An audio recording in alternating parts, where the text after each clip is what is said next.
Isa ba? Ito lang naman, lakasan mo, anak. Lakasan mo, anak, natutuwa sa'yo ang prinsipe. Sige, isa ba? Iluwa mo yung larynx mo, yung esophagus mo. Dali. Alam ko ba kasi? Tonsis, sige.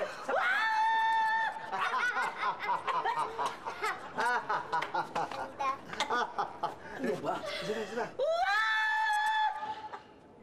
Ay, wala. San? San. Kailangan mawala sa landas natin yung alalay niya yan. Para tayo mapansin ng prinsipe, madugong yan. Talino mo talaga, Isha. Kahanga-hanga kang galing mo. Love you. Paano ang gagawin natin? Akong bahala dyan.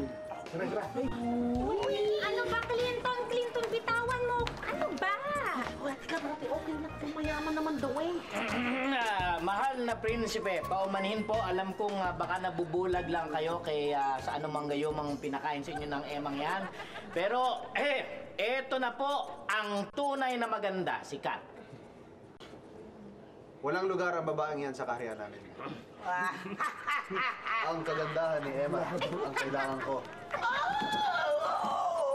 Well, prinsipe, talagang concerned lang naman ako sa inyo, pero sige. Kung ang kagustuhan niyo masusunod, kanya-kanyang trip. Sabi ko na, hindi ka na. Walang kalulugaran ng mga pangit, ha? Mga pangit! Sayang. Ang pangit-pangit na babae, kapal ng mukha. Di ba, ano? Ang anak ko ang pinakamagandang babae sa balat ng lupa, di ba?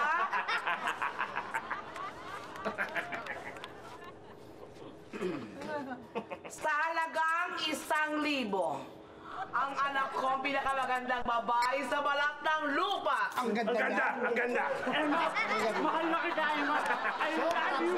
Ang ganda niya, no? Honey! Mami, Litol. Nailok ko. Lumindula? Tara na, kailangan natin pumunta sa hotel. Maaga ba tayo bukas? Ay, Wala yung... Balik.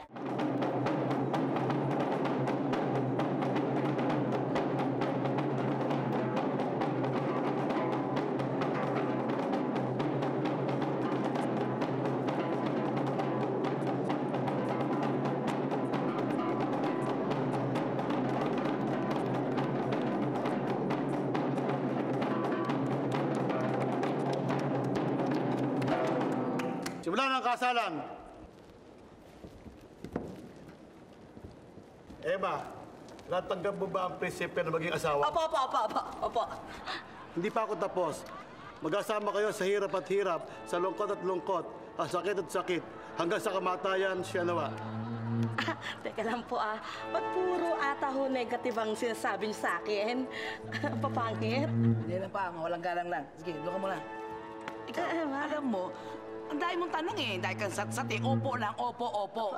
Prinsesa ka na, papangasawa mo ang prinsipe, ha? Aba. Opo lang, ha? Aba. Huwag na madaming tanong, ha? Aba, Mahal na prinsipe, natanggap mo ba si Emma bilang asawa? Kasama kayo sa sarap at ligaya, sa kalusugan at kabundatan, hanggang sa buhay na wala hanggan. Opo, tinatanggap ko. teka lang ba't puro ata ho magaganda yun sa kanya? Parang puro positive. At saka, bakit ka ba nangingilam? Sino ka ba? Ay, sino ba to? Siya ang prinsipe. Kayo ngayon ay kasal na. Emma, kanap ka ng prinsesa. Sandali. Si Yaki ba ang prinsipe? Oo. At alalay ko lang si Kuts-Kuts. At kaya ko lang naman pinakasalan si Emma. Dahil kailangan na namin ng isang prinsesa upang may alay Ialay saan? sa bulkan. Bulkan! Mga kawal! Makawang ka! Ihulog siya!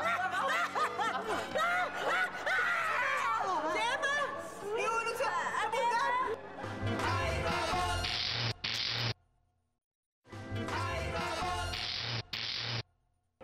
Ihulog sa bulkan ang prinsesa! Sandali!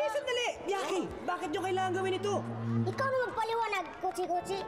Opo, mahal na prinsipe. Ito ay aming tradisyon. Tuwing 5 taon, naglalaglag kami ng prinsesa sa bibig ng bulkan. Teka, bakit? para iwasan ang pagsabog nito. Wag! Ako na lang ang ihulog ninyo. Wag yung anak ko. Sige, isama sa prinsesa. Isama sa prinsesa! Pakiramdamay lang ako. Sandali lang! Huwag niyong gawin ito sa mga kapitbahay ko! Mali ang paniwala ninyo! Ha? At may ibang paraan para itigil ang pagsabog ng bulkan! Paano? Aber? Sam! Pakita mo!